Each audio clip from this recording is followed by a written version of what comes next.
Hey, everybody, and welcome back to the Bling Bling Jam brand new YouTube station. And today I have no other than the one and only Mark Byrne. And he's actually not in Florida right now as the hurricane. He's in Indiana, and he was so kind to do this. And we're excited for you guys to get him to know him better, that is, and to hear his story. So, Mark, let everybody know who you are that doesn't know, and where you're from, where you are right now, how you started your balloon career, and what your business name is. So take it away. That was a Wow. mouthful. Can we get one of those questions at a time? No, I'm just kidding. Yes. My name is Mark. My name is Mark Byrne. I've been a balloon artist for over 35 years, twisting balloons. Prior to that, I was a magician. So I've been a magician for 50 years. And if you're doing the math, I started when I was 11. So there you go. So I'm in the Tampa Bay area. I live in Clearwater, Florida, about 15 minutes from the beach, unless there's tourists there, and then it takes me 45 minutes to get to the beach. I've been doing restaurant work for pretty much all the entire 35 years I've been doing balloons. I have one restaurant I've been doing for over 24 years. It's called Lenny's Restaurant, which is a kind of a famous Phillies Jewish deli style restaurant in Clearwater, Florida. I'd fit right And in. Like, yeah, oh, you'd love it, man. You'd love it. that's great. It's got all baseball crap up on the walls and ceilings and stuff, and very eclectic. Just got weird posters and paintings. And the owner's a little bit of a kook. I love him. He's a great guy. His name's Dan. And You have your own parking spot. I have my own parking spot there. Yes, I have my own front door parking spot. So my dad's very proud of me. I have my own parking spot at work, I'm proud and of I you do too. do 2 days a week there. Basically, do breakfast.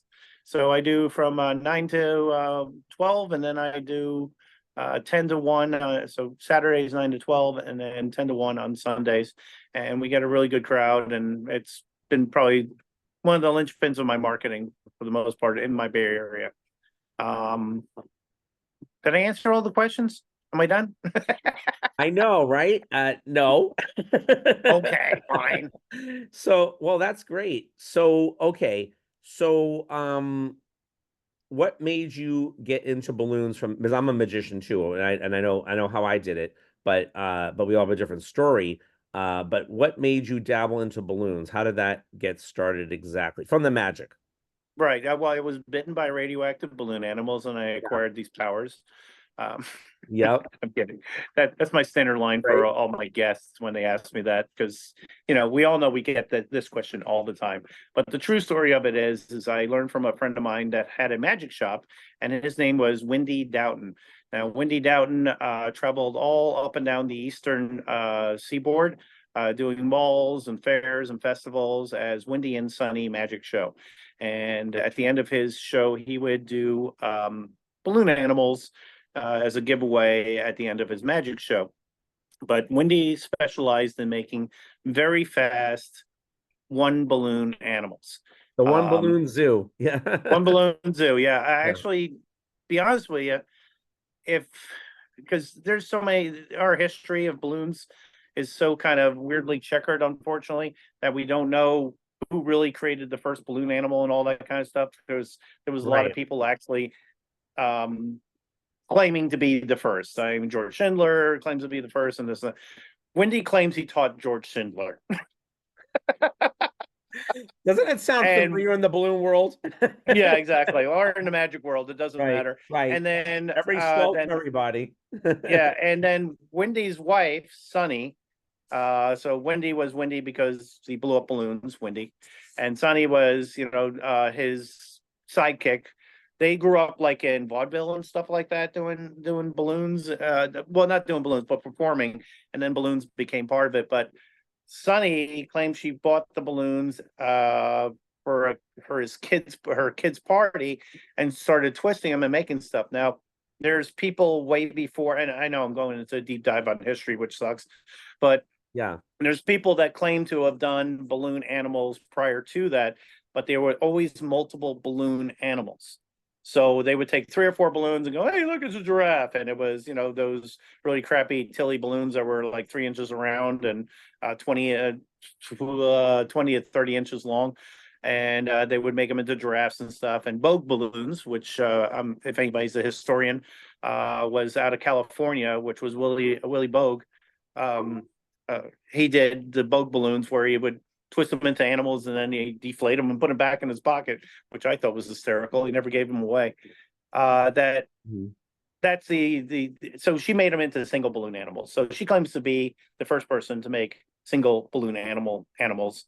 And Wendy shared it with a bunch of magicians at ring number one in New York. And then everybody else claimed that they Society of reinvented it. American Magicians. Oh Yeah. no. Oh yeah. Yeah, it was SAM. It was ring one. Same. Yeah, I wasn't. No, not ring. That'd be IBM. Sorry. It was IBM. either the IBM IBM Publishing. or it Yeah. was the other one. I don't. Yeah. I'm running off of brain fumes and not actual knowledge, but these are the things I've been told. Let's put it that Yeah. way. Yeah. So Yeah. Wendy held 3 Guinness Book of World Records for twisting the fastest balloon animals, and hopefully that dog is not showing up on that thing. But he did the fastest balloon animals, like fastest single balloon animals, most balloon animals in a minute, and most balloon animals in an hour were his 3 records that he Wow. had. The Guinness Book of World Records is interesting to say the least. Yeah. It's based off of payola, if you know what I mean. Payola means you pay to be in the actual thing, and that's how you get into it. Because Great. as altruistic as the Guinness Book of World Records I like that. sounds, Yeah. it's basically a beer a bar bet book from a beer company. It's like it's like the Michelin star ratings. Do you know what Michelin star ratings are No. for I don't. restaurants? So they're Oh, I think I've heard of that. Yeah, with Yeah, restaurants. Michelin star ratings for Yeah. restaurants. They would say this restaurant's so good you get that was put together by Michelin tires. So Wow. the further that they made you drive to get to a restaurant, the more tires they sold. Wow. That's wild. Yeah, Wow. so nothing's free in life. Let's put it that way. No, no, no. We're still going to be So charged for the air we breathe and using the public yeah, exactly. So all right, getting back to my origin story Yeah, story. yeah. So Wendy, I was in the workshop with him, his magic shop, and I was bartending at the time, and I just started. I Oh did wow, you're a magic when bartender. Cool. I was a bartender, yeah, at a rooftop bar in on Treasure Island Beach, and beautiful, looked great, and everything like that.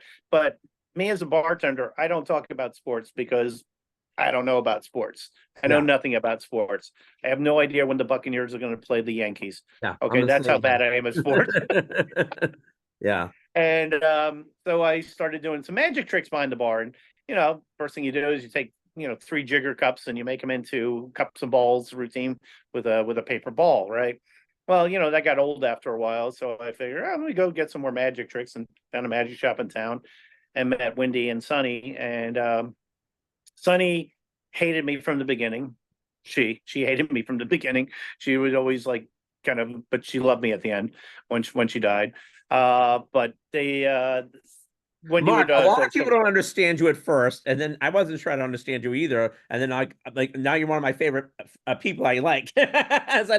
We don't sometimes we just don't understand your personality, but we love you. Anyway, go ahead. I have the charm of Comet cleaner for using as your hand sanitizer. Okay. Little gritty. You're a perfect you're honest, genuine, and like a comic, which is what we love. But anyway, go on.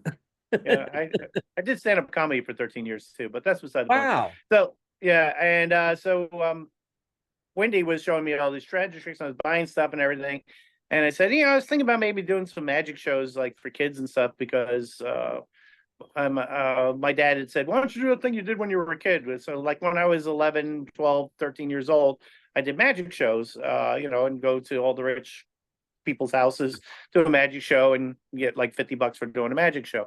I hate to say it, but the magic show has not increased that much in price from 1970. Oh, right. I know. No, God. no, it's not followed the GDP. Let's put it that Yeah. way. Yeah. Yeah, I know. And And now they're bigger as the parents show up at the parties. yeah.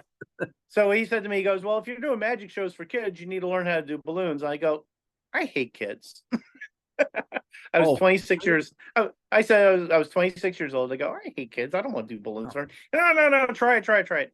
So I fell in love with the art of making balloons at that point.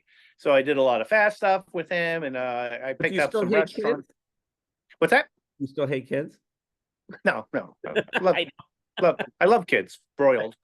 Uh, Sorry. I love my kids. I don't like other Of people's course. kids. Yeah, I get it. You know, the funny part is I always get people that'll go, "You are so good with the kids." I go, "I don't have to go home with them. Yeah. Yeah. They're Right. not my kids." You know, it's like you got to deal with them when they get home and they're pop balloon and whatever's going on. You know, not me. So yeah, I just tolerate them very well. That it looks like I like them. Uh, Yes, it does. let's see. I was going somewhere with that. Oh, so Wendy taught me balloons. I did that, and I did Pizza Hut restaurant for Tuesday nights Okay. for a while, and I would do balloon creations and stuff. And I was kind of doing the one balloon type thing and stuff. And then Joe LaMonica, which was another famous balloon artist back in the day, he was also a hypnotist and a magician, and he lived in my area, so I knew Joe LaMonica, and I got one of his books, and I started doing like the monkey on the palm tree, a multiple balloon creation, right? Right. So I took his monkey in the palm tree and I made it into a monkey in the palm tree on a hat, which Right. that's totally different. Not Yeah. really, but groundbreaking for 1990, maybe late 80s time Oh frame. yeah. Yeah, probably 80s, 86 to 90 time frame. And yeah, so I would do the multiples, and my wife would like go, "Do the monkey on the palm tree." I'm like going, "I don't want to do the monkey on the palm tree. That's 3 balloons." It seemed like a big deal to do 3 balloons at that Yeah. time period. Right. So then I went to a T. Myers lecture Yeah. at a international clown convention that was down on St. Pete on Clearwater Beach, and Yeah. I met T. Myers there, and he opened my eyes to the fact of just doing balloon hats, and hats just happened to be my jam for stuff, because the way I look at it with a hat, number one, if you make a regular balloon creation, you give it to a kid, it's a toy. And what's the kid going to do with the toy? They're going to play with the toy. They're going to bang it on the ground. They're going to drag it across the table. They're going to throw it at their brother. They're going to hit each other with it. That's how kids address toys. But if you make something that they wear, a wearable or something that is supposed to be apparel is now part of their clothing, and they're taught to respect their clothing. Like, oh, don't put your hat on the ground, pick that up, but don't put your shoes on the table. All that kind of Yeah. stuff is ingrained in our culture. So when you make wearable stuff, they tend to take care of it a lot better and respect it. So I make wearable stuff, and all my wearable stuff that I make is the same thing as everybody else makes. With I can make anything the kids ask for, but I just make it into a hat. And occasionally, and I know I hear this from so many balloon artists, the kids won't wear hats. Yeah. And when I get a kid that says, "I don't want a hat," I go, "Well, you don't have to wear it." And they go, "Oh, okay." Right. I remember asking that question when you first lectured in 2007.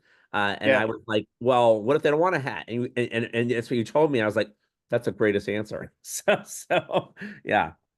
But Yeah. yeah, I also look at the fact that you put it up and out of their way, that it's not on the ground. Okay.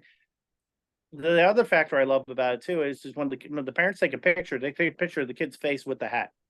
So Hmm. it's an Instagram moment on every balloon creation. So my balloon creations probably get more photographs than anybody else's balloon creations. Just not bragging, just saying that it just happens that way No, because they're doing it. right. So yeah. Um, did I answer the question?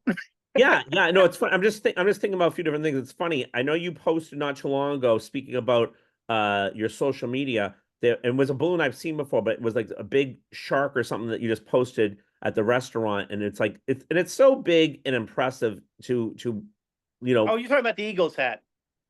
Oh, that's what Was it that the was. It Was was an blue. eagle. Yeah, it was a Philadelphia Eagles hat that Oh, they made. yes, So it looked like a big bird head, is what it it did. was.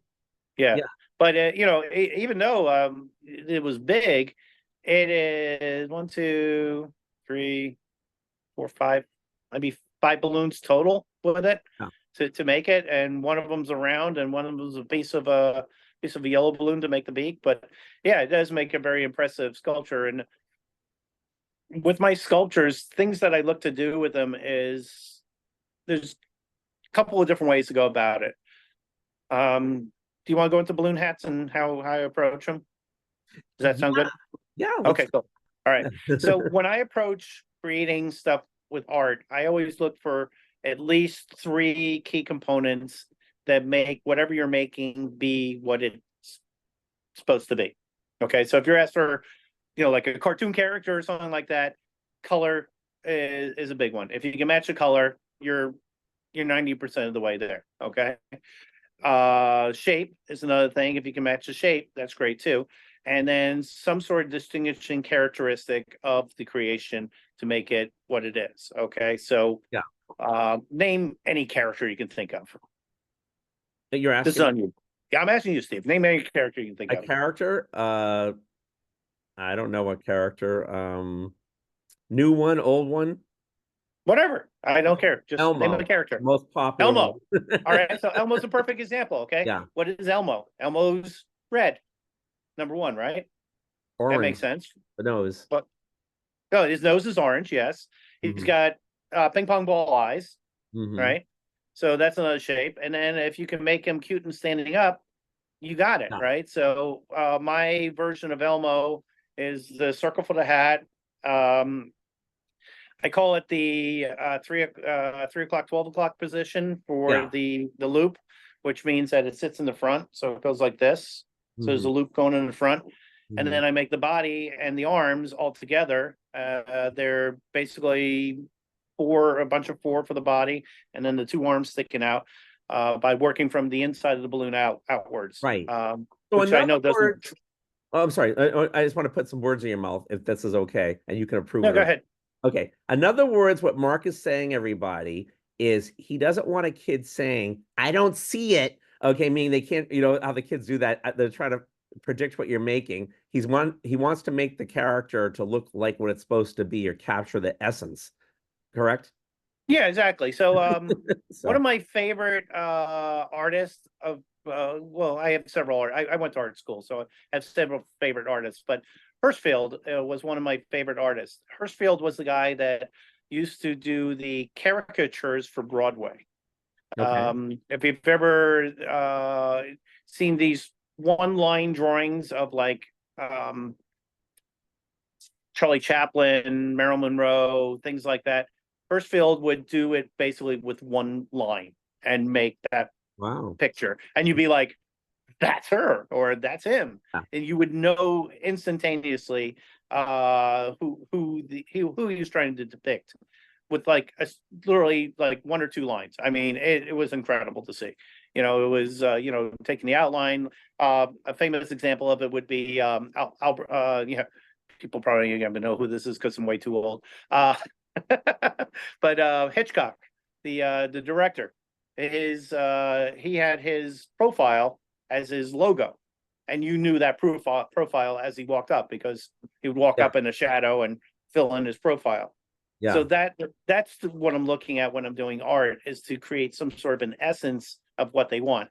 If you're trying to replicate every aspect of a creation, let's say you're doing Sonic the Hedgehog, okay? Sonic the Hedgehog, he's going to have white gloves. He's going to have blue boots, I believe. He's going to have the big spiky thing goes off the back. He's got the buggy eyes with the mean, determined looking eyes with the eyebrow going down and stuff. He's going to have a little nose on the end. Okay, if you're going to go into all that kind of detail to make a 15 to 20-minute balloon creation, what are you doing? I mean, Yeah. you're not making money on that. Right. It's not. The expediency of being able to do the balloons so that it's finished within a timely manner. I shoot for 3 minutes on all my balloons. If I can't make it in 3 minutes, they ain't gonna be made. I've done detailed stuff before, but if it's not a 3-minute balloon, I Yeah. kind of lose interest in it. I mean, I mean, blame it on my ADD, I guess, but Yeah. it needs to be done in the 3 minutes Yeah. because that's the environment I Gotta work keep it in moving. restaurants. Yeah, working in restaurants and doing line work, you need to be done in 2 to 3 minutes with Right. stuff. And a lot of my stuff's like 90 seconds, to be honest with you, and it looks And pretty that's good. But where the even my artists make circling back to what you just said. We we we we love the art of balloons, and we see people post these Mhm. magnificent balloons. We go to conventions, they make these great balloons for competitions, and like we always say, there's a purpose for that, and it's a great purpose. However, try to sell it. Saying it's not that easy to sell, and No, line works where it's at. I'm saying for a lot of yeah, stuff. you can't sell that time frame of it. Now, conversely, I just got back from Budapest Yeah, at the beginning of the summer, and I went out to Budapest for the World Balloon thing, Luffyland, yeah, and it was amazing watching that come together. yeah, So yeah, I'll paint the picture for you guys. It was built in 7 days, yeah, just 7 days, yeah. 100 balloon artists, 17 different countries.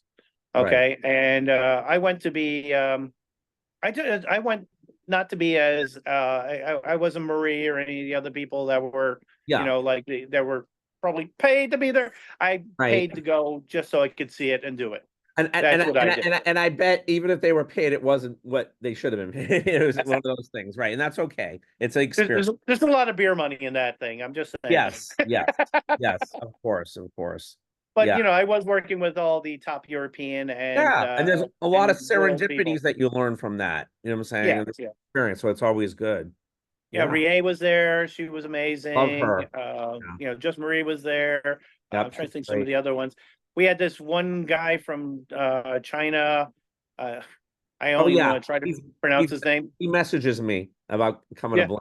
Yes. Sejing or something. I Is don't that know how what to say his name. I have you no can't say it idea. either? Okay, good. He's a I don't young-looking feel guy. bad. He looks like he's like 20 or Yeah, 15. He looks really yeah, young. but I've been to China. Everybody looks like they're 15 and Oh, until they hit really? 60, Oh, and then they okay. look like they're 80. That's Weird. funny. Yeah. Um, Yeah, so he was his job was he was working on the Sphinx the entire time, and Yeah. literally everything was Remember made that. with small round balloons. Like Mm. every balloon was small and round, and the other thing was the event was to be up for 2 months, so Oh, everything really? was high floated. They're air balloons, but they were all high floated, and then they Hmm. were high shined afterwards. Wow. And I was told good 95% of everything stayed up the entire time. They only had a few things that they had to fix That's great. and repair at that time frame, which I thought that was amazing too. But yeah, it was an incredible thing, and I got to work on several different projects with it. Mhm. I was on the maze team, which was the first part. So the maze, you walk through a 50-foot long black tunnel of balloons with that had like brave lights in it. That's the best way to describe it. Just laser gobos going all over the place, and then you went into this octagon room, which is what we created, and then it had different door passages, and you would get lost in the maze. The maze was like 4 walls deep, so it Wow. was a 12-foot high hedge maze type of deal. And the funny part was is I love the colors on it because they did dusty blue and like this pink was like the connectors on it. So when we would have a pile of balloons all like, blown up and ready to be twisted, it just looked like a giant ratatouille pile, like, like Right. it was like Right. a Of bunch course. of rats with their noses all sticking out. But Wow. yeah, I was on the team for that. And we actually we finished three in 3 days, which was 2 days ahead of schedule for what they were expecting it to take to do.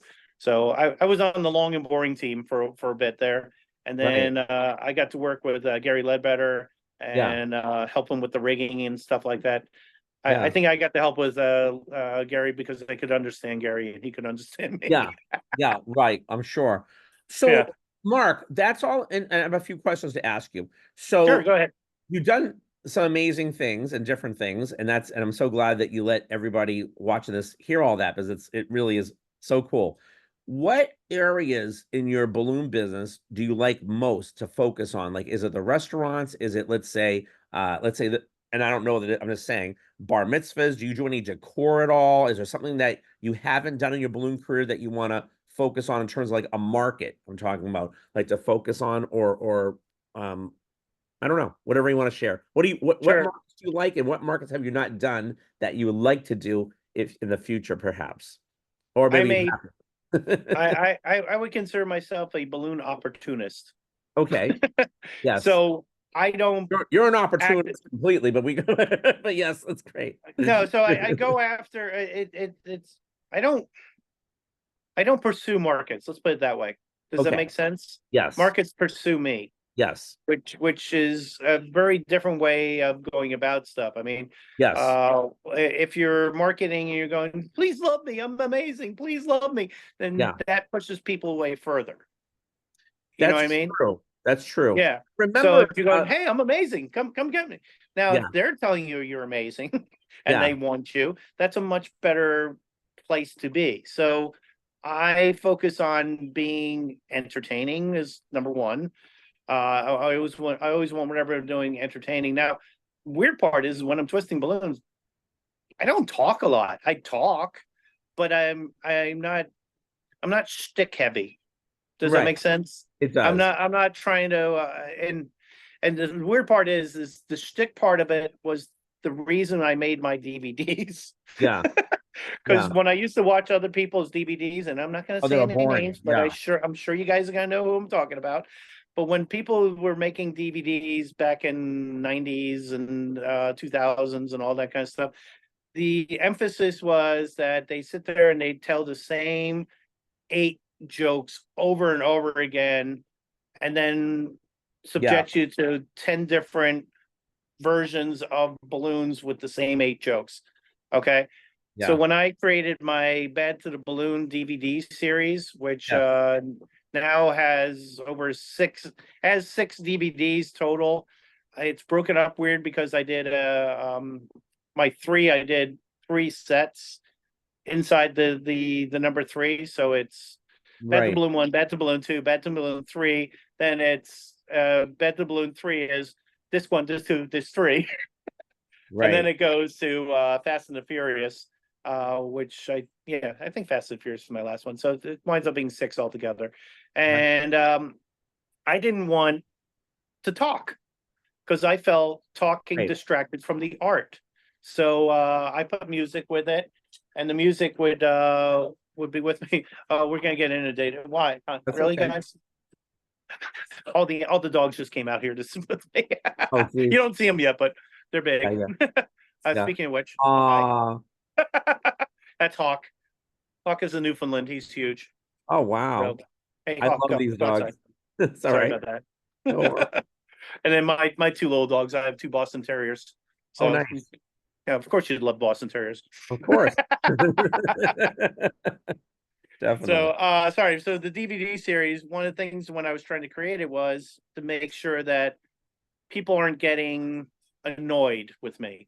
Mhm. And the other thing that I didn't like about the DVD series that most people did was they would hang a bed sheet up in their bedroom and twist balloons in front of it. Yeah, I remember that. We know who we're talking about. Yeah. And I mean, the stuff was good. I mean, the material's Yeah. fine. It's the presentation I didn't enjoy. Does that make sense? I Hmm. mean, so when I did my presentation, I went on location to do stuff. So if I was making a dolphin, it was at the beach. Yeah. Made sense. If I was doing something with a surfboard, I was at a surf shop. Yeah, You it know, was like when you did that, you did it like on set. I remember it was yeah. So many people thought I green screened everything, which I yeah, thought was hysterical. No, we really did that. right. Here, do you want a weird note from the DVD series? Sure. So the opening sequence where I make a balloon motorcycle and then I jump on it and ride it. Okay. I remember At that. one point, you see me riding the balloon motorcycle down the street, like you're in front of me. Yes. Like Yes. in a car in front of me, That's looking in what your I rear was view mirror. thinking about. Yes. Yeah. So everybody always thought that was green screened and stuff. It was not. What I did was I had a truck and with the top run, and we shoved uh 2x6s in the back of the truck, and then wedged them in with 2x4s. So it sat there. My cameraman sat on the back of my truck filming me, and I am literally balancing on a two by six board sitting on it, Wow. holding the fake handlebars from the balloon handlebars, and pretending like I'm going to, my toes are like tiptoeing, like hitting the ground and stuff. And there was points where they're going 30 miles an hour. I'm like going slow the hell down Wow. That is as we're too doing it. cool. Yeah. Yeah. Then there was another thing that happened too. I had like a surgery down lower, and I figured, oh, I'm fine, no problem, right? And I ripped the stitches back out of it. And so No. when I got done, and I took my pants off, and black jeans that I wear for the thing, Oh no. I was just covered with blood all Oh underneath and stuff. So no. yeah, I mean, it Oh, wasn't. I mean, it was bad, but it wasn't bad. It was you just didn't die. gross. I didn't die. Right. And that's most of my life. I didn't die. Right. So so that's the DVD series and some stuff, Wow. and Oh, okay. yeah, travels. You want to talk about traveling, or what do you want to talk about? No, well, a couple other things before I want to circle back. So, okay, so let's go back to you kind of finding an area that you might, like you said, finds you. I know My that, niche. yeah, yeah. I remember when I saw you at Diamond Jam Balloon Camp when the dresses, like everybody started really making dresses and you were like onto costumes and you had like you cover your body in some kind of latex paint or something crazy. Everyone, I go, That what is was that? horrible. And you're like, it's latex. And I'm like, wow. And anyway, and then I know after that you did your own little fashion shows and stuff. And I don't know what you did, if it was, marketing wise or whatever it was, but it was kind of cool. Can you share with us what you did with that? Because a lot of people don't really, they do dresses, but they don't know how to market them, right? I'll Uh, start from the beginning on how yeah, that happened. yeah, Okay. that'd be So the great. beginning of that was I would Paul Belanger hired me to go to the Kim Tom International Children's Festival in Shanghai, China. Oh yeah, we And love and Paul. that was 2007. Okay. That I don't know why that date, that's the only date that really like rings in my ear for some odd reason, right? I So met you we in went to, 2007, Mark. yeah, exactly. Yeah. Yeah, it's 2008 and one broke. Um housing market crash, yeah, stuff. Hmm. um so we went to Shanghai, China, and when we were there, we were performing in this really huge park. It was like 10 times, I was told it was 10 times the size of Central Park in New York City. They Hmm. had like uh little amusement park in there and stuff, and we were there to entertain and stuff. I performed on stage several times doing magic and doing balloons. And our crowds, we had thousands of people for our crowds. It was really cool. And then we did some shows where we did balloon presentations at the shows. And a fashion show was one of them that we did. And then the other one we did was we did a character driven type of show. And I made balloon hats that were really big balloon hats. I made a tiger and a dragon balloon hat that was very popular. And I was dressed up as the Monkey King and got to perform as the Monkey King on stage. So Oh, yeah. so the CNN version of China's news, I Yeah. was on that, and I was told about 5 billion people saw that. You want to hear something weird about that? Yeah. With all those people seeing me, not one of those people have ever called me. Right. That's always the way.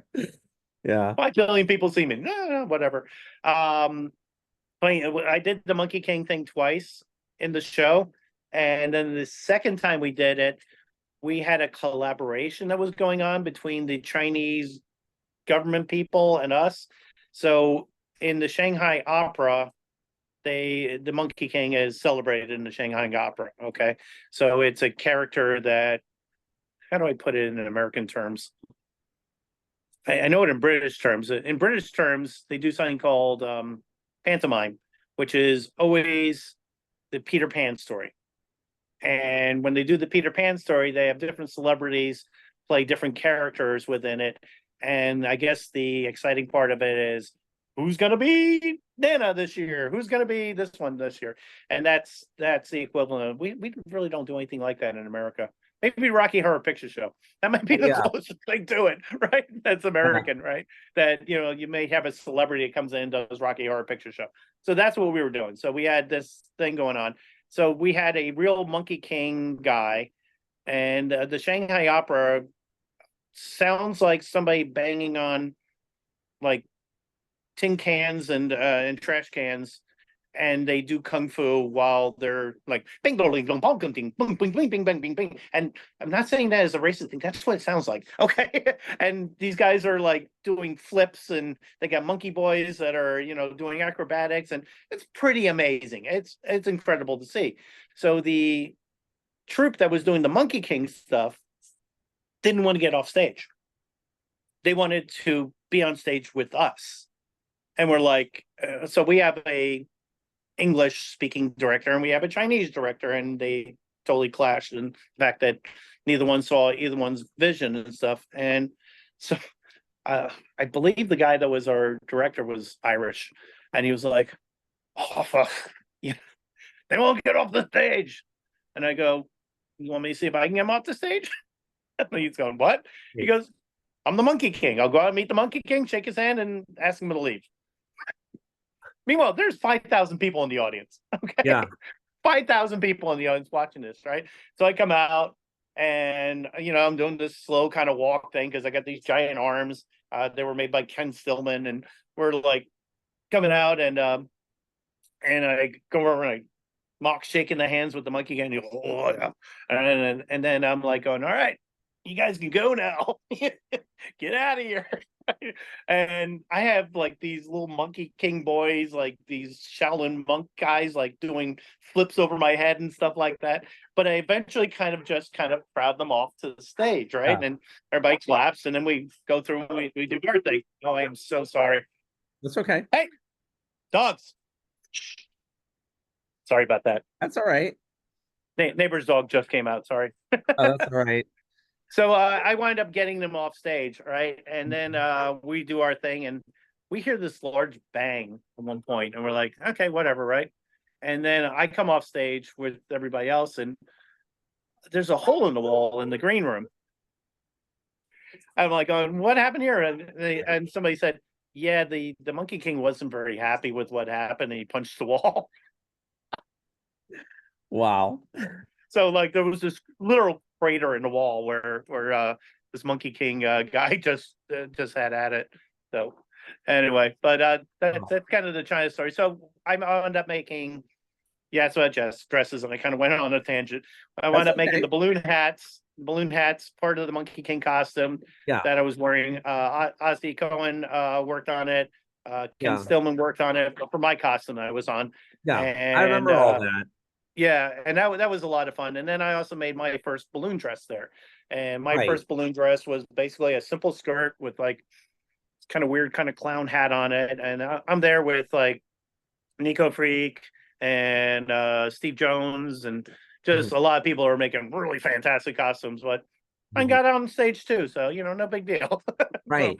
yeah, I didn't know how to make the top, so I actually took a climbing balloon and cut a hole in the climbing Oh, balloon and that's made it into a funny. draped top with a 6 foot balloon. So Right. that was one of my first. So then fast forward, I get Yeah. back home, Yeah. You start and doing fashion shows or something, right? yeah, so I get back home, and my local uh fine arts center, which is it's got a really good following and stuff. They they're doing their wearable art show, and I go, "Well, that sounds fun. Let me just go down and talk to them," right? So I go down there, and you remember how like a lot of those pictures from that time frame. Hi, Stella. Are you enjoying this? Cool. It's one of my bosses. Yeah. There was viral pictures, and we didn't have Facebook at that time, so everybody was just sending people emails. But they'd Yeah. send people emails without anybody's Emails were name going on it. crazy, I remember. Yeah, yeah, exactly. They were very viral. They were viral emails. That's the best way to put it. Hmm. Right. So I walk in and I go, "Hey, listen, I just got back from China, and I had done the wearable arch, and the director of the art museum goes, 'You're him.'" I go, "What? Yeah. You're him?" I'm like going, "Okay." I mean, feeling very much like Neo from the Matrix at this point. Okay. Yeah. I go, "Yeah." I go, "Yeah, that was me. That was my Yeah. get out of here." Yeah. that was my art and my friend's art, and I went forward with it. So they said we must have you in the show. I went, okay, sure. So I put together one of my first shows, which was Yeah. the costume that you're talking about, where I painted myself, was a Iron Man costume, Yes, and I I remember that. That was awesome. yeah yeah I created an Iron Man costume with it, and I don't necessarily use the materials the way they're supposed to be. I think Yes, that's part of art, is to basically look at something and go, how else can I make that? So I wound up buying liquid latex to paint yes. on I myself, don't know how which, you got that off of yourself, but oh my God, I had a lot of people who were very happy to pull it off of me and oh, create pain for me. So oh, if can you don't get all imagine. the hair off, that is not coming off easy. It was Oh like ripping God. band-aids. Yeah. And I actually did that look twice. Oh, So I did the fashion show in Dunedin, mm-hmm. and the funny part, my helmet that I made was actually a hockey helmet that I Yeah. had put 160 balloons up and around and just kind of formed it out to make the thing. And I had two lights that were where the eyes were, and there was you remember the old tap lights that you used to have in your closet, to like the Yes. battery powered, right? That Yes. was what the chest piece was a tap light. So it would I tapped the lights to turn the lights on, and we always had great lighting on the shows, because they would bring in this guy that would do lighting for all the concerts in town. Mhm. So he's done lighting for Aerosmith, Flow Rider, all these big, bands and stuff like that. And so he sets up the stage that when you come out on the stage, there's a silhouette, and then you hit the catwalk, and the catwalk's lighted, and you come Yeah. down. And there's usually anywhere from 10 to 12 artists on the show, and we have always been the head of it. I've actually done the World Art Show for 18 years in a row. Nice. Was that? Yeah, we Oh, sorry. what's Go that? ahead. Go ahead. No, no. Go ahead. Go ahead. Yeah, so I always bring in other people to help me with it. We Yeah. have a really good time. There's not a lot. There is no money involved in this. Right. They give you like anywhere from $500 to $1,000 Yeah. to put on your part of the That's show. the one that Debbie came in for. Yeah, she did. Yeah, Yeah. and usually that goes to like I was beer gonna do money, it too. buying food, Yeah. and putting people up. Yeah. Yeah. So yeah, Debbie came in. She did a great job. We did an evening in Paris was our theme on that one, Yeah. and I always try to make my themes a little bit kooky at the same time.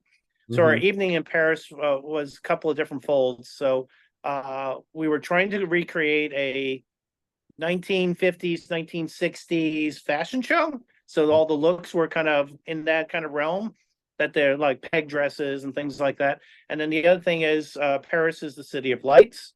So Yeah. we incorporated lights into all of our outfits. So all of our outfits had LED lights, and let's we had one dress that was lit where the light I'm like motioning where it was between her legs was Yeah. basically a disco ball of lights that was Right. shining up and out between her Right. legs as she was walking. And then the other thing was is I found all music from like the 50s and 60s, but it was all sung in French. So it was like Back in Black. It was a New Orleans, and Right. so it gave it a really fun. I like to attack all the senses as best as I can with it. So we had basically the lights, the music, and the look going on, and people really enjoyed that one. That was a good show. It was a couple of years ago now. Yeah. Our last show that we did was we did a underwater. Is that the last one? No. Oh, my last one was like icons. It was all we did 20 outfits for the last show that Yeah. we did, and it was all icons from the 1940s up to the 20s until 2020. So we had like two people we thought were iconic for each decade, decades going along. And boy, hang on a second. Yeah. Sure. Dogs inside. Yeah, yeah, giant hounds barking. I'm so sorry. Hang on That's 1 second. no problem. Hold the dang dogs inside. Sure. Get it. We have a few more questions to ask Mark for sure. and hope you guys are enjoying the video so far. And also, I know I'll be mentioning it again, but make sure you like and comment, as Mark will love to see your comments and your likes for sure. So sorry. Oh, that's fine. It'll give me a chance to say that to everybody. So, Oh, okay. Yeah, so we've done a lot of different shows. We did one where it was deep sea was the theme on it. So all the outfits turned into sea oh creatures. yeah, I remember that. Yeah, that one was fun. My favorite was probably Haley's.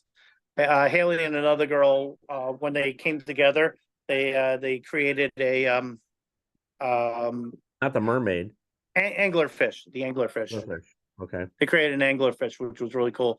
Then we had one we called sushi, which was three girls that came out and they were all a piece of fish. And then when they Yeah. came together, they looked like a giant like grouper fish type thing. So, Right. and we had a an octopus wedding dress with helium balloons flailing all out and about and stuff. That's A lot great. of different themes. We did Maidens and Monsters one year, where it was a girl in a pretty dress, but it was related to whatever the monster was. So Hmm. we had like Belle and the Beast, Hmm. and my Belle girl came out on roller skates, which was amazing because her balloon dress just glided across the stage, Right. which was a lot of fun. So Right. yeah. Oh, that's So great. so that's as Yeah. far as making any money with the balloon fashion, I Yeah. have had You a had couple of can you have hair products or something or some kind of a yeah, hair? a couple of corporate Yeah. sponsors that have done it. And we usually do them at trade shows. And then Hmm. people will like, pose with the models. I mean, Exactly. it's like having a model at a trade show booth, but a little bit better because Yes. it's It's so inflated. unique. Yeah. So one of our sponsors, which had a Ferrari inspired hair dryer. The engine was actually created by Ferrari. I don't know how they go from hair dryers to Yeah. motorsports, but for some reason it was. And so we had a Ferrari dress that was really cool that we did, and then we had one that was based on a curler, and it had a unique look to it. I did a actually very large disc type dress, which was kind of cool. I'd never done one like that before.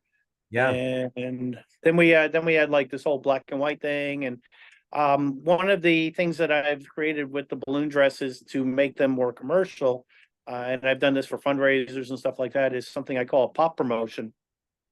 So Mhm. a pop promotion is you have round balloons that are attached to the balloon dress, and people get to pop the round balloons Oh off of the yeah. balloon I dress to remember win that. prizes. Yeah. Ah, So that was a pretty cool promotion that we've done. I wish I ping could do it pong more, balls, but right? With their number or I something. was doing ping pong Yeah. balls, but slips of paper work just as well. Oh yeah. Yeah. So and they're a little bit easier to get in there, but if you Yeah. got a ping pong ball and you got a castrator, you can Yeah. definitely put them in Right. pretty quick. Right. Yeah. Was And by that everything with castrator, I the mean the dress? tool, not the Yeah. actual operation. Yeah. Yeah. Thanks for clarifying that. Was there anything else Exactly. about the dress? I have another question to ask you to circle back to your Sure. balloon career, but was there anything else that you wanted to mention about the balloon dresses or that avenue of things that you wanted to share with the people watching about what you did with that? I think balloon dresses aren't as sexy as people think they are. Yeah. Not that the people aren't sexy in them, but you always get that kind of thing where people go, "Oh, how'd the girl get into the dress?" Right. And you're Right. like going, "Well, I put her in there," and they're like, Right. "Oh," I'm We like going, We were the you know, first batch people doing balloon dresses way back when, and everybody's like now thinking it's all new. The last couple of years, it's like, they've been around. yeah, yeah. Yeah, Well, no, but the funny thing is that everybody feels like it's this whole salacious thing and stuff like that, that you're putting this dress on a pretty girl. And I hate to say it, but I'm not even looking at the girl. I sound like yeah, such a balloon nerd. yeah, yeah, yeah, It's more about me trying to make the balloon fit and stay on them. I mean, I'm up and around that outfit like a car mechanic. It's like if I had one of those little slidey things to go up and under a dress to fix the other yeah, part, it'd be perfect. yeah, It's like you don't even real. I occasionally apologize to the models, and I go, "I'm so sorry, I'm not treating you like a person," and they go, "That's yeah, fine." yeah, yeah. You're No, poking them to put balloons in. You're trying to Right. do this up and around and It stuff, is magical though, Mark. I mean, I'm sitting there making a balloon dress and on a dress form measuring it, and then all of a sudden the gal's wearing it. It's like it comes to life. So that part of it, I think, Yeah. is a magical thing to it. There's no question. I don't think that that's ever going to go away. But it's a lot of work, and it's a fun reward, I think, with by Yeah, doing it. the only point I was making is that people think it's more salacious Yes. in the process than it Yes. actually is. Yes. It's not like, hey, let's get you greased up and put you in this thing. It's Yes. not Yes. like that at Yes. all. It's Yes. kind of like it just like, let's get. You're usually in a rush. You're Yes. usually fighting the Always in a clock. rush. We Right. are fixing things right up until they go on stage. Yeah. That's how much is going into it, a lot of times. And there's been a few times stuff's gone on stage. It's like I'm not happy with it, but it made it, and it's a lot of work for basically 30 to 45-second walk. It is. It is. I mean, I feel for the designers that do that on a regular basis, Yeah. and Yeah. create their creations and put them out on a walkway. I did have a very funny thing happen with one of the other artists that Yeah. was presenting. So it's wearable art. So everything that is made in wearable art is not normal materials. That's the point of wearable art. So some people work in playing cards, some people work in um, garden materials. Like I've seen astroturf dresses and plastic bags and aluminum and metal and steel and stuff like that. So I guess I was having an argument with this guy because he didn't like the fact that I like to work in AI, which I find is another tool. I don't find AI scary. I just think of it as another tool, like anything else. It's like saying, "Oh, you're doing work on a computer." You know, computer Yeah. art's not art. It's like, yeah, Yeah. it is. It's Yeah. it's the tool. It's the artist working the tool. It's not the Hmm. tool working the artist. Okay, and so this one guy that makes all metal stuff that is all welded together and very rough. I'm surprised nobody dies from this stuff. Yeah. Starts going at me. He goes, "Well, you're not a real artist." I'm on what? He goes, "You just play with balloons." I'm like, hey, yeah, whatever, man, whatever. Yeah. But it's Right. the perception sometimes that drives you crazy that what you Hmm. do is not contributing to things. And I feel my art does contribute to a lot of things in life. In fact, Yeah. my company slogan is "We Right. make people happy," and Oh I yeah. think making people happy is probably the most important job in the entire world because if people aren't happy, people aren't healthy, and people don't live well. So true. So true. And Thanks. you're triggering me again. There's a few different things. You mentioned about line twisting and like the DVDs of like talking and not talking, and that you don't talk always too much when or interact too much. But you know what, Mark? There's a lot of people that don't interact at all that are line twisters. So I mean, you definitely have the personality. I just wanted to say that, and it shows, which is I great. tell a lot of dad jokes. That's good. Yeah. Yeah, that's good. We You know, just you want to hear my new favorite dad joke? Sure. Nick had a book on these on his interview. I hate speed bumps, Yeah. but I'm slowly getting over it. That's fun. That's fun. Yeah. Nothing wrong with that. That's great. That's great. So, okay. So, Mark, when I first met you, okay, and then there was a I'm lot of sorry. yeah, no, it's been great, but people, like I said, didn't know how to read you on a few things. So there's a few questions I have just to kind of clear the record, right? Um, Uh-oh. yeah, no, it's not an uh-oh, it's just, rumors, this, that, whatever, and then Oh, everybody rumors. wants, There's yeah, rumors about yeah, me. yeah, and everybody wants to claim you. So you came out saying that you were a self-taught balloon artist, and then different ones. I taught him this or I taught him that. We all learn from each other. But and of course I'm just kind of laughing about it. But there was also a magician in my magic group, older guy named Tony. I was in the Society of American Magicians in Boston, number 9, and there was Mhm. a gentleman there was older. He lived in Florida as well, and he knew you, and he knew some guy that shared with you balloons. And then his daughter married another guy in my magic group, and everybody laughed because they said she basically married her father because they were very similar. He passed away anyway. and it was sad. But anyway, they go down to Florida a lot, and I don't know if you know this guy, but there was another guy. He said that they all knew you from doing balloons, and I don't know. So anyway, my question kind of is, Spill the beans. Who is it? I'm dying no, to know. I don't remember. Well, I know Lynn Catler is the was the wife of the daughter of this guy Anthony that passed away, and then he knew Okay. another guy he learned balloons from in Florida who said claimed that you learned the balloons from this older guy. I don't really know. Well, that And would be Wendy. oh, maybe I don't know the name. Oh, Wendy was a So guy. Wendy went up to Boston quite often. Was Wendy a woman or a man? Wendy was a guy. Oh, that's why I'm confused. Got it. Okay, got it. Wendy's a guy. Sonny's his wife. That's I correct. know. Yeah. So yeah, Wendy and Sonny. And was that Ray that you were talking about? Anthony Grigoki or something like that was the guy who was part of my club. He was older and he knew this other guy. Must have been Wendy. Oh, I know Anthony. Yeah, yeah. Yeah, I knew Anthony. you knew him.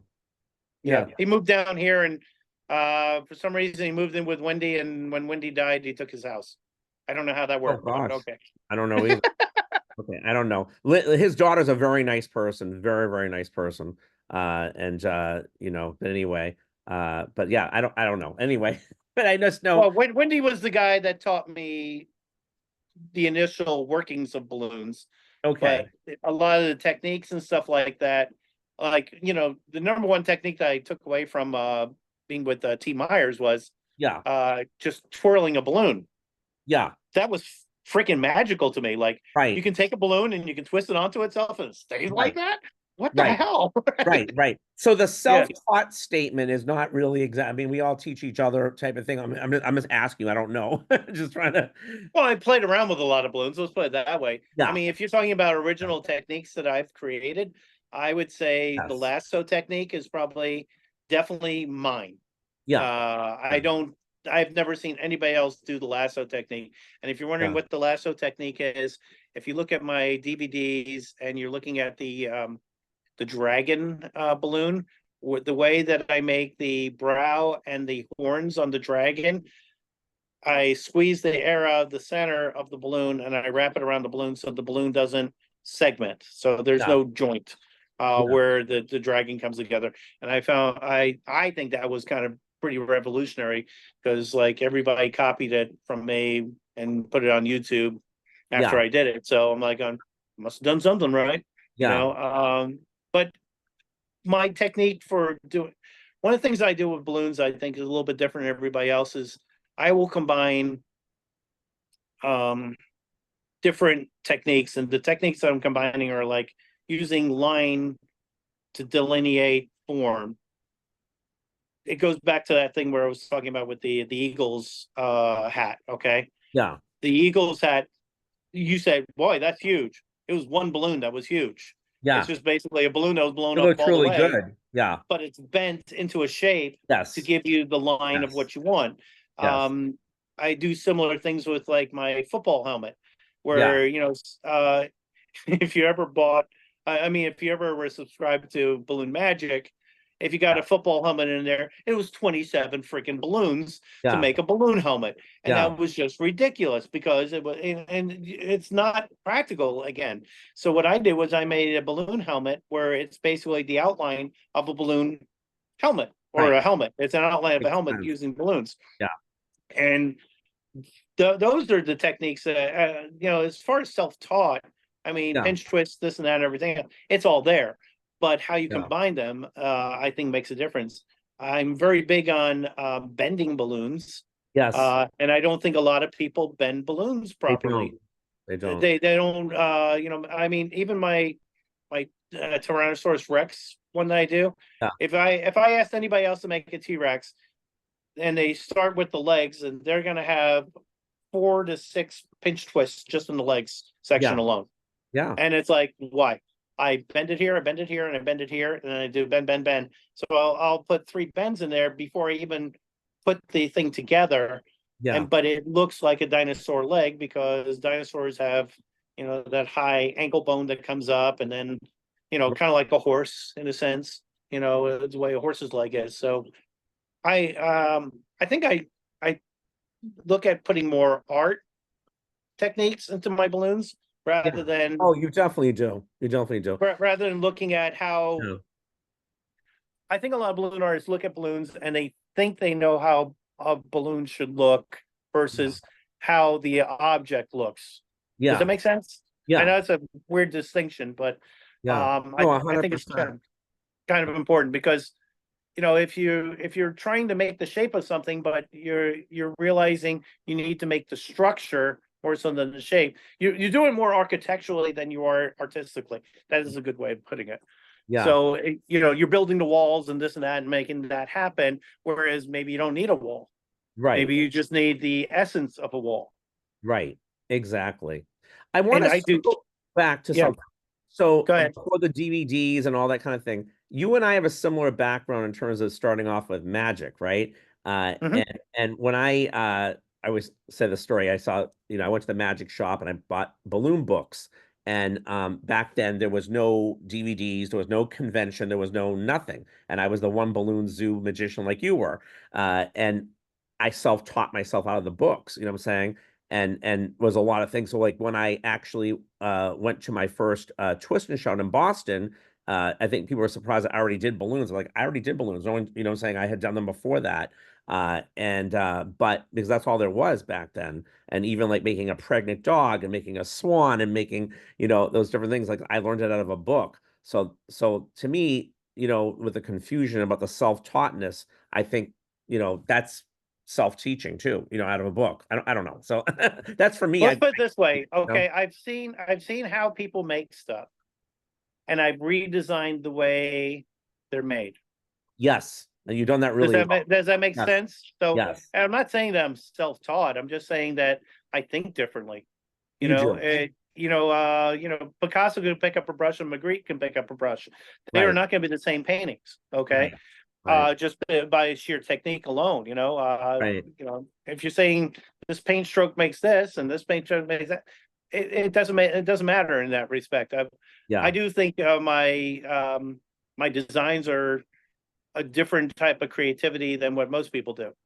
They are, and they're simplified. And I mean, I remember people were making back in the day, their own version of the mermaid, and you simplified it in such a quicker way, saying, I was just thinking with the arms and all that of one balloon, not making an extra balloon out of it, saying it was just like because You don't need a 160 there. right. Right, exactly. Exactly. I No. mean, I understand the want for the artisticness of it and thinking that you're doing something better, but Yeah. like I've said before, it's more about the economy of motion is what I like to say. And you have to make Okay, money and you have to move quickly because that's a reality. You're in a restaurant. They're right. moving quick, otherwise they don't want to keep you there either. And you're there to make money. So it's like, let's be practical as well.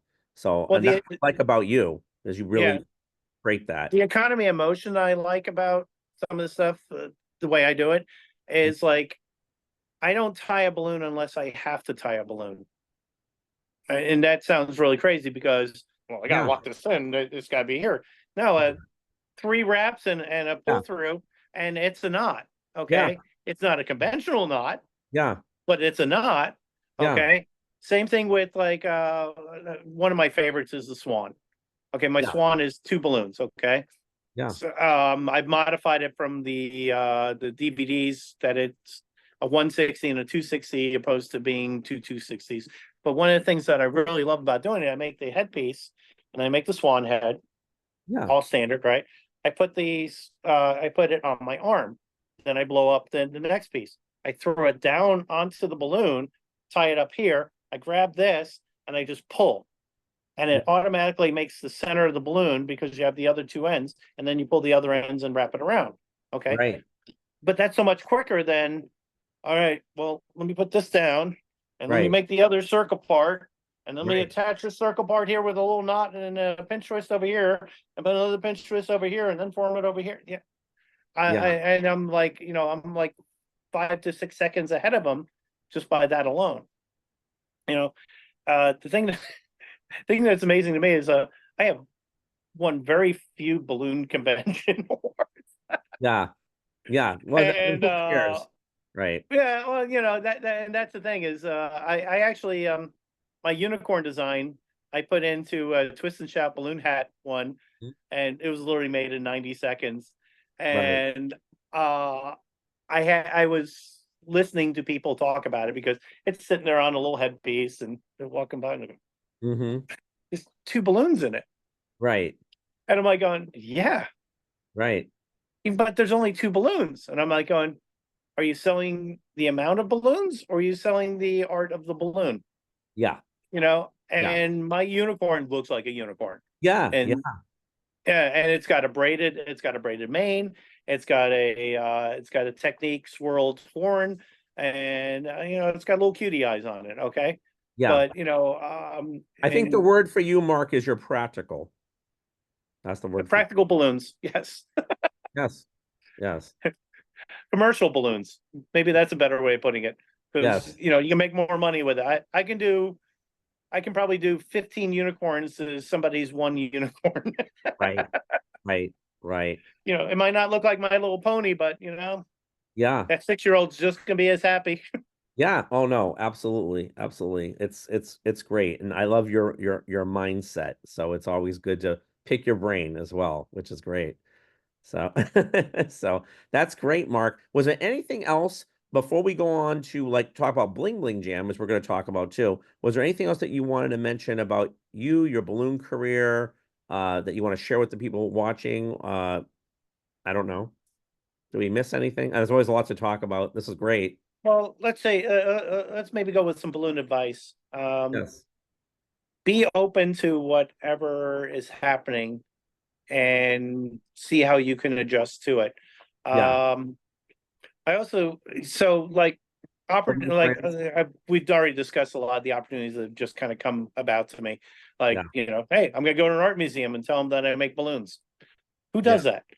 Nobody tells anybody that they go to an art museum and say they make balloons. I've made balloons for several art museums, to be quite honest Yeah. with you.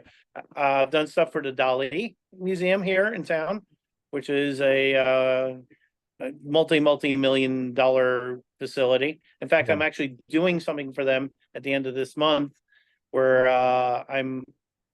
making I'm performing as one of Magritte's paintings, and I'm also recreating one of Magritte's paintings as a photo op for them.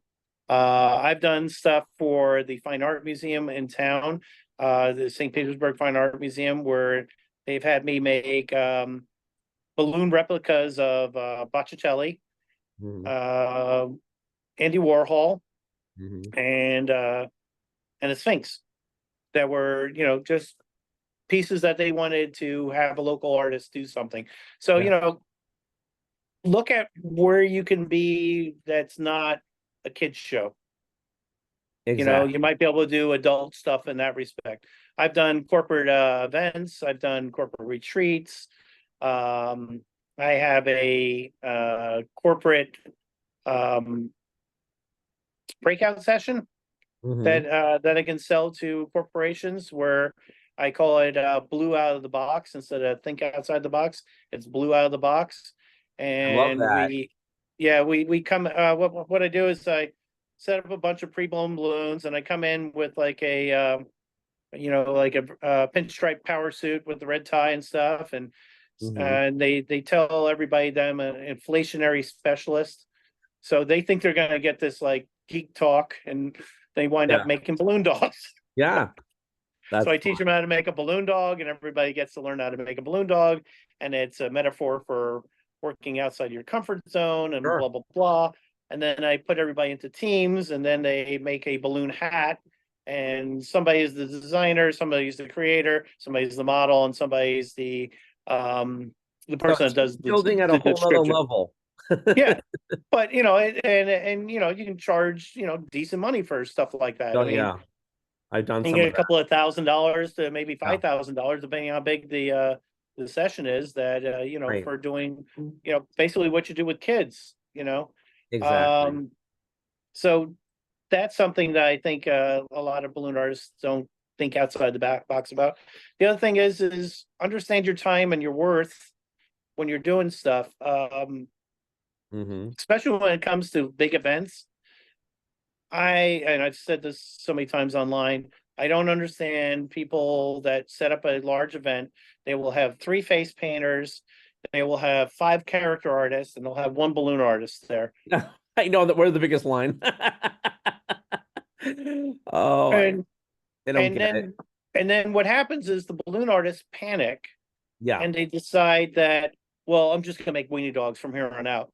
It's right. like, okay, so if the inverse was true and somebody was a character artist that does, really good portraits of people and stuff, do they look at the line and go, oh my God, there's too many people in line? I'm just doing stick figures. Yeah, right. They don't do that. No, The face painters don't turn around and pull out a roller brush and go, done, kid, that's true. done, kid. You know, so why is Or a balloon artists do sticker. we? Yeah, or a sticker. Here's a sticker. Yeah, Yeah, bye. decal. Why do we not appreciate our art and feel like we have to get to everybody? Ain't gonna happen. Yeah, Just realize that it's not gonna happen. Make sure you let your um the promoter or whoever's putting the thing together know what your capabilities are and tell yeah, them, no, I'm not going to do beyond that capability. And yeah, it's not that you're being difficult, you're being realistic.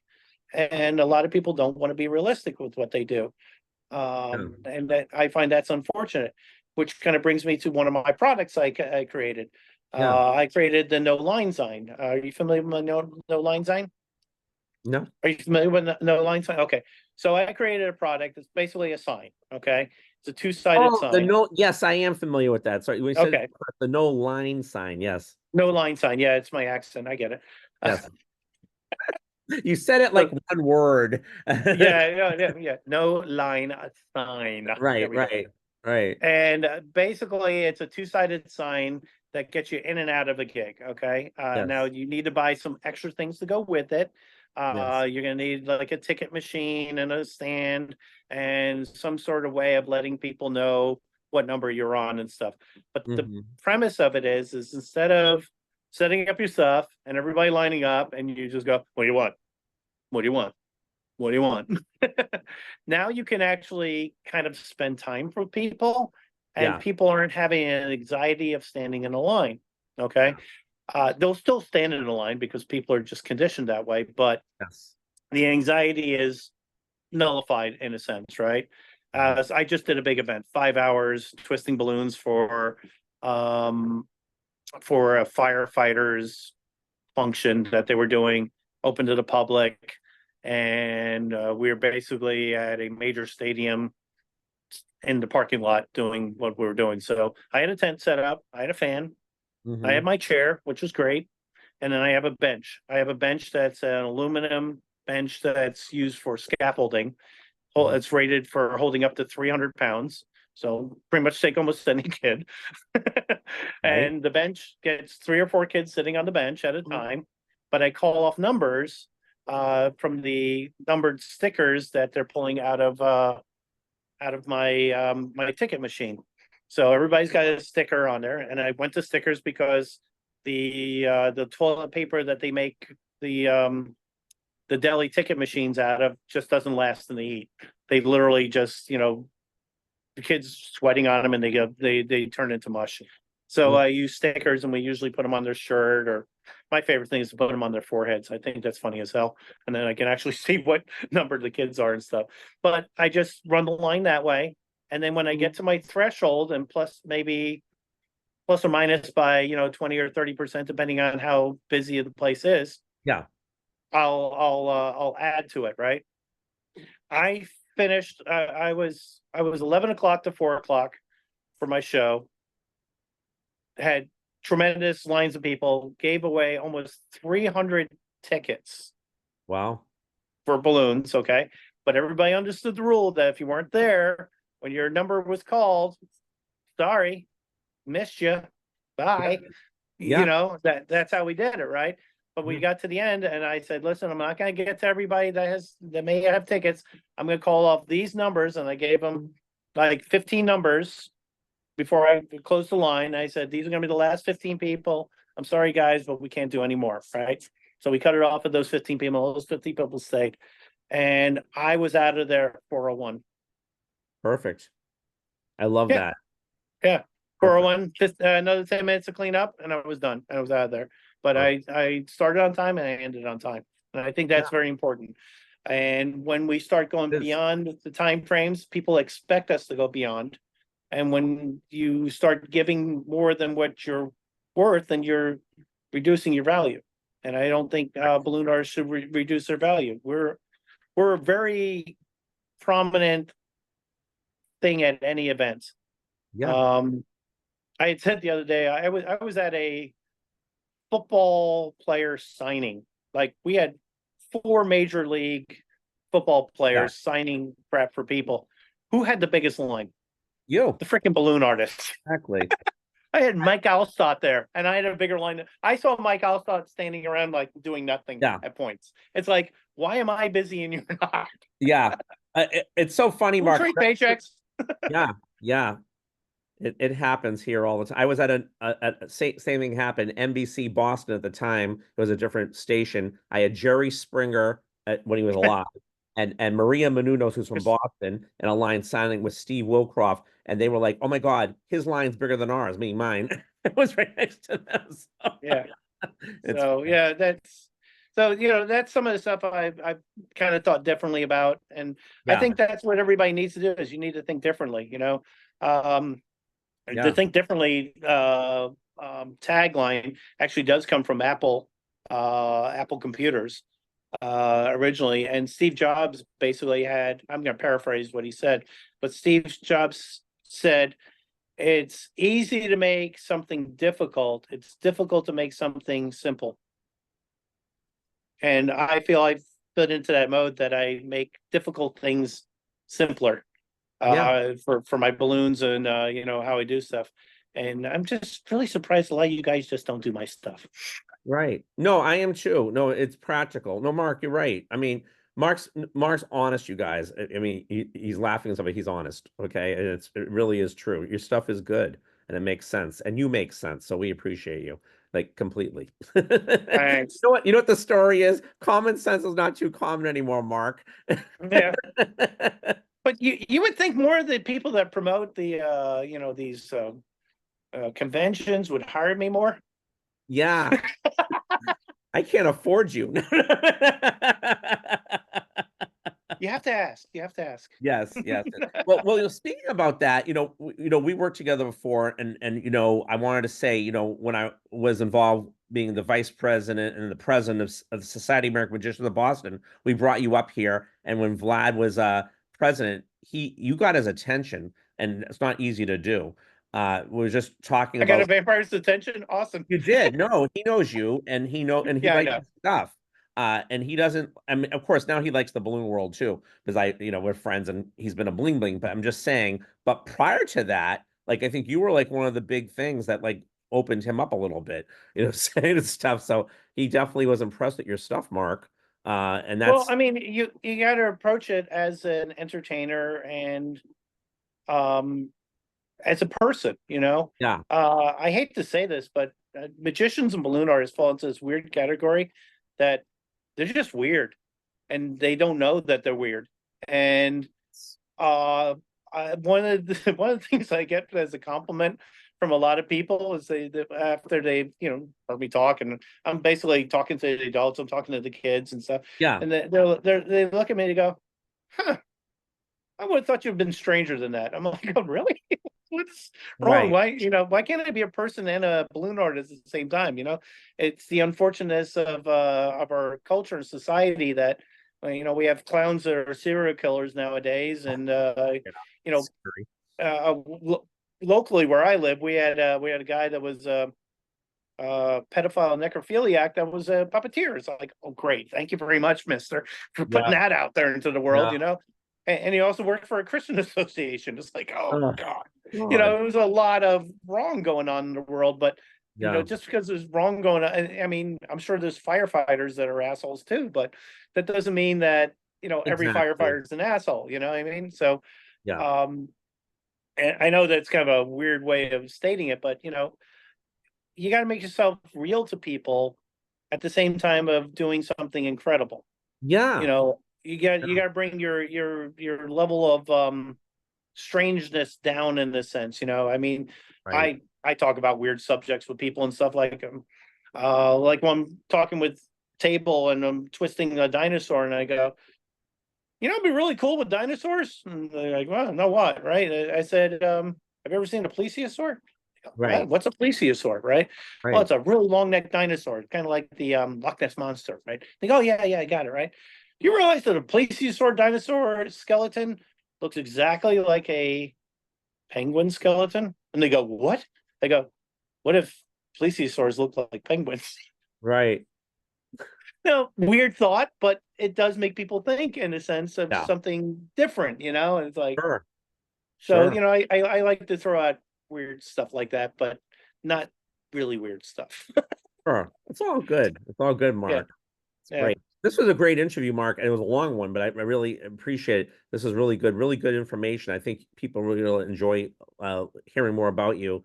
Uh, you know, and boy, did you deliver, which is great. Um, so let's talk about Bling Bling Jam. And again, of course, you're a friend, and you've been at Bling Bling Jam a couple times. You were at Debbie's wedding one, and you were back there when you got everybody in the I've been big. more than a couple. Yeah, you've been, I know at least three. I'm not sure. I know last this you came this past year as well, which was I think I've great. been to four. Before, okay, awesome. About four, yeah. It's And been you're 10 years in, right? it'll be 11 next year. Yeah, can you believe it? All right. So, I only Yeah. missed six. Come on. That's not Yes, bad. yes, no, not bad at all. And we appreciate it. It was great having you Your there. your your your jam, it just happens to be right in the middle of when I do my classes for doing balloon camp and magic camp. Ah, So yeah, July's a little hard to get away yeah, with, but I understand. I do sneak away when I can. Yes, we appreciate it. So tell us what you thought this year was our 10-year anniversary, first of all, Bling Bling Jam. I know you came and Billy came and a whole bunch of people came. It was awesome. It was great to have you there. And what you think about Bling Bling Jam in general, for everybody to hear and what your feedback is. And we appreciate it. Whatever you want to say. As long as Oh, really? Whatever I want to say. Really? yes. I'm kidding. Okay, okay, Well, Brian. we did have a haunted room. We did have a haunted room, which was kind of Oh, you cool. stayed in the haunted hotel? We did, Oh and God, we I saw can't do ghosts. that. You did? Oh, you Yeah, told me that. Yeah, so we yeah. have two different hotel rooms, you guys. One is at the Binions where it's haunted. I stay across the street. They own the Four Queens. It's right across the Because street. he's chicken. I can't handle it. I'll scream bloody murder. So was it really haunted? Are you kidding me? So my wife and I Yeah. were in the room, right? Did you want it And to be haunted? well, I wasn't opposed to it. I think you showed me pictures of something, right? I think you showed me pictures. Yeah, well, I was goofing Yeah. with my wife, and I said, I'm going to pull the sheet off the bed. I'm going to wear it over the top. She had some googly Oh eyes, and yeah. she put them right on my eyeballs. Oh And I'm yeah. going to stand in the corner with the light, and you just film me, right? So that's what we did, right? I forgot about And that. so Yeah. we did that, and Uh, then my wife's like filming. She goes, "Holy shit, what's that?" I go, "Stop! What are you talking about?" No, really, there's stuff flying around the room. And then when I looked at the video, there was little white orbs yeah. that started flying around the room. Now, there was no air going on in the room. Okay. So Yeah. it wasn't like the AC was turned on and there was a lot of dust flying around. There was literally white Yeah. orbs flying around the room doing curly cues like this in the room. Okay. So it happened. Nothing else happened. We didn't get touched or anything, Were you scared? but Was your wife come on. scared? Nah, she was cool with it. Okay. But yeah, it was just kind of unique to say the least. So Yeah. I like the downtown area. The downtown area is a really fun Yeah. slice of Vegas that nobody gets. It's like the difference between going to Disney World and going to the county fair sometimes. Yeah. It's Yeah. more like the county fair area. You see the real people down there. And so we have a good time with that. And the rooms are okay. They're not the Venetian, No, which not I've at all. I've stayed in the Venetian before, and those rooms are Right. fabulous. Well, for But the price, I mean, yeah, you're not getting Venetian price. It's not five 39 to hundred fifty dollars a nine room. dollars. I mean, right on that Yes. side, right? Yeah. Yeah. So Their fees. and believe it or not, the pool is actually really good there. Oh, you went to the pool. I had seen it on the pictures. I know it's on the top deck, right? It's 20 stories up, I think, like Wow. 23rd floor or something like that. And the pool was like ice cold, which was great. And it was Really? 117 degrees when we were there. Was it So we busy were pool? that's like me and my wife and a couple No, no, other people. That was about it. oh, there was a lot of people up there. No, not a lot of people, but the pool was nice and cool, which was very refreshing for us. Great view. I mean, you can see everything from up there. I mean, the mountains and everything else. So it was really neat. The lectures were good. Everybody Yeah. did a good job. CJ Nelson, I think he did a fantastic job with a lot Yeah. of stuff he was doing. I like CJ. Also, a lot of my stuff is on CJ Nelson's Twister cookbook. Yeah. So you Good. can buy any of my DVD stuff as single downloads, or you can buy them as sets from CJ, and he can take care of all that for you. Sure. Um, I have 64 creations on CJ's thing, so I don't know if I'm the balloon artist with the most things out there, but I'm pretty up there. I don't Sure. think a lot of people have Sure. 64 different recipes out Of there, course. Of for stuff. course. Yeah, the room was good, the prizes were fun. Um, we did a lot of the activities, but Vegas does have a tendency to draw you out into the street, if you know what I Oh, mean. yeah, there's distractions, and it's great. So you didn't jam a lot. And what did you think of the different new balloon We brands? jammed a bit. Great. Yeah, we jammed a bit. We had We Elitex were and Decomex and Metallic. Did you get a chance the to try those products? I'm gonna mispronounce their name. Elytrex, is that the other one? Elitex. Elitex. Elitex. Yeah. Elitex balloons were very neat to work with. They got a lot going on with that. And of course, I'm in a transition phase right now, just like everybody else. I'm kind of leaning more towards Sempertex, Yeah. uh, because A, they're not going anywhere, I hope. Right. That's the number one thing. B, they do have a really good color. The colors are really good with Sempertex right now. Hmm. Some of my favorite colors are more the muted colors than anything else. Like I'm really liking the mustard. Um, it's not goldenrod. What's mustard's one? Honey's the other one. Honey's another color that were colors that I don't think a lot of balloon artists actually explore. Um, the eucalyptus, and I'm really digging sand right now. I don't know why, but Yeah. um, I do a lot of stuff, like I do a lot of dinosaurs and a lot of things that are semi-realistic looking in balloons, which Yeah. sounds crazy, but I try to make things look like what it is. So like if I'm making a lizard, I want to be able to get those kind of subtle tones of the undercolor of the lizard along with the top color of the lizard as I'm making stuff. So I like the variations of colors. So I'm going through a lot of that, and their chromes are really good. I do find Calicia. Is that the other one? Uh, Is it Calicia? we're not at Bling Bling Gym. Calisan was not there. Calisan wasn't there? No, Okay. no. The We had three balloon Calisan, brands, and then plus we had the yeah, All American balloons that always comes every year. And right. Well, All American Balloon I think had the Calisan with their group. They no, didn't have it? No? Bargain Balloons I think has them, but I don't know if she had them there exactly. Oh, But okay, gotcha. All right. yeah, I know somebody carried them, but they're yeah. 160 Oh, chromes. yeah, Fantastic. yeah, Really good. hey, So I'm really liking having 160 chromes because it's a yeah, fantastic accent to almost anything. You make a yes, birthday cake or something like that, and you yes, you rim a 350 yes, with that as yes, you're going around the birthday cake yeah, hat. It looks really good. So yeah. those are I things meant I like. what I meant to Mark was having the three different brands at Bling Bling Gym. That was pretty, especially during this time of Qualitex being gone. Mhm. What did what you like that the variety of trying different things? Yeah, it And was great trying all the different ones Mhm. and the Okay. feels of them and everything. The feels and the sizes are the things that I'm looking at more than anything else. Mhm. And I mean, I've stopped mouth blowing balloons. I mean, I can still do Me it, but too.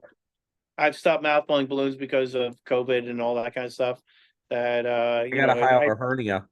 Good luck. yeah, well, it finally seemed, well, I mean, being out of practice of it for like 2 years because of COVID made it hard to rework my diaphragm, so to speak. Yeah, And so I just started using a Filbert floor pump for blowing everything up, and that smart. seems to work. Yeah. The Filbert's the closest thing to mouth inflating as far Did as you I'm win one concerned at Bling Bling for Jam? speed. Huh? Did you win one? I don't remember. No, Yeah. I did win one, but I Yeah. won one at Florida Super Jam. Oh, got it. Oh, got it. Oh, that's funny. Yeah. I came in really late. If you want a funny story on this, I came in really late on the last day because I'll do a day thing because it's in town for me basically. Sure. So it's hard to take time off when it's in town and you can make money Of course. versus spending money. If you're in Vegas, it's not much you can do about it. You're there, Yeah. you're Yeah. away from town. Yeah. So I came in really late, like 4 o'clock on the last day, and I said to Sherry, "Go, well, I can pay for a day pass if you like." And she goes, "Well, no, it's pretty much all over, all the class are over and stuff." All right, fine. And she goes, "Well, you can buy raffle tickets if you want, right?" I went, all right.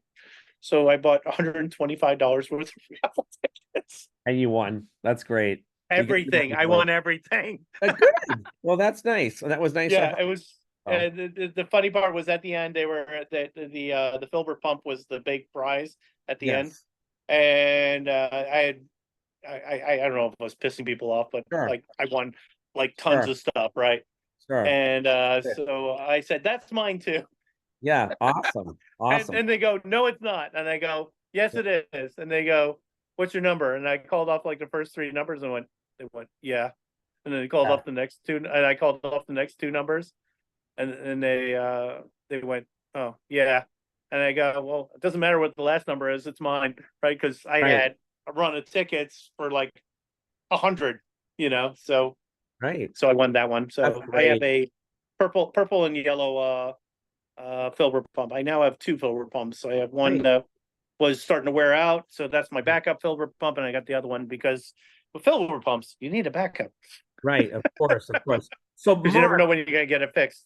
right. No, I have several. Mark, this was all about Bling Bling Gym now. So what else do you want to share with everybody about your experience, why they should come? People are watching this, or anything else you want to add? We appreciate it. No problem. I have probably a different reason for going to balloon conventions than anybody else. Yes. I'm not really looking to learn anything. Right. I'm learning techniques, but I'm not learning sculptures. And I Right. think that's a big difference because I have my own style. Right. But I do appreciate new techniques. I go, oh, well, I haven't done that one before. So Yes. I'm there to learn techniques. I'm also learn. Networking, which is what a lot of us Yeah, go there for. Yep. networking and marketing is networking is Yep. the biggest thing too, and marketing. It was great meeting the guy from High Float. That was fun to Oh talk with yeah. him and his daughter. They were really good people. I didn't get the steak dinner, but hey, that's okay. Right. Oh, he took you out for steak dinner? He took out a bunch of people for a Oh, steak I'd dinner. heard something about that. Oh, great. Yeah, yeah, yeah. Darren Sorry went and stuff like that. Very It's nice. always fun to watch people like Darren work. Yes. Um, I love the fact that Darren actually used AI to help create his Yes. sculpture, which Yes. was a lot of fun and very interesting. Yes. And yeah, I probably compete more if I had more time, but Yeah. the time that I have there, I'd rather do other things Yeah. than. We had you judge, and you were great at that. We appreciated Oh, that. thank you. No, no, of Well, course, as always. But just in your couple sentences to wrap everything up here, why do you think people should come? And I know your feeling is different. I understand that, but yeah, yeah. let's say there's a new person or someone's looking at different conventions. What is, if you can think in their eyes for a minute of what you experienced in Sure. one sentence, and that'll be great. So appreciate Yeah, that. I think everybody's gonna be at a different level, whether you're a 1 year balloon artist or you're a 35-year balloon artist like me. Yeah, So in my eyes, being the old school balloon artist, and it's not that I've seen everything. It's more so that I'm aware of a lot. yeah, And when you're aware of a lot of what's going on, it may become blasé to you. But yeah. if you still keep an open mind when you're going into it, you'll find something, you'll find that nugget that you're looking for. And it's all about collecting the nuggets. You never, if you go gold mining, you never find a vein and you just dig up in a vein and have 100 pounds of gold. You Right. find nuggets along the way, and Correct. that adds up and becomes you know, your worth in a sense. And I'm also very, like I said, I'm very ADD oriented. So I'm sorry. I will do three classes at the same time.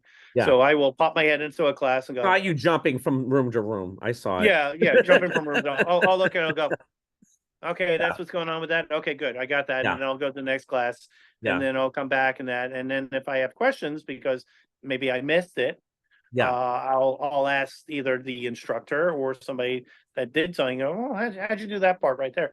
And that way you But we have a maximize lot of your replays for Bling Bling Jam as well, as you know. yeah So yeah. yeah. So you can figure it out from there a lot easier, I find. So yeah. So I enjoy the flexibility Yeah. being able to adapt your educational experience.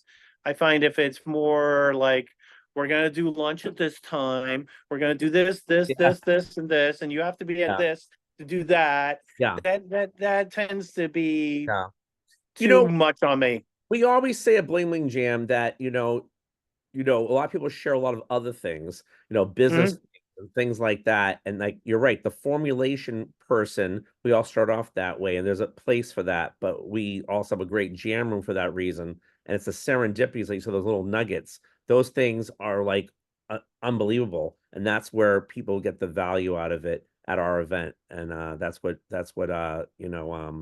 where we appreciate all those things of sharing, like what you shared, business things, ideas, things like that, and we bounce off each other, and it's just amazing. So, anyway, any other last messages on that, or anything you want to share, and we'll wrap it up. Yeah, book your trip early if you want to save money.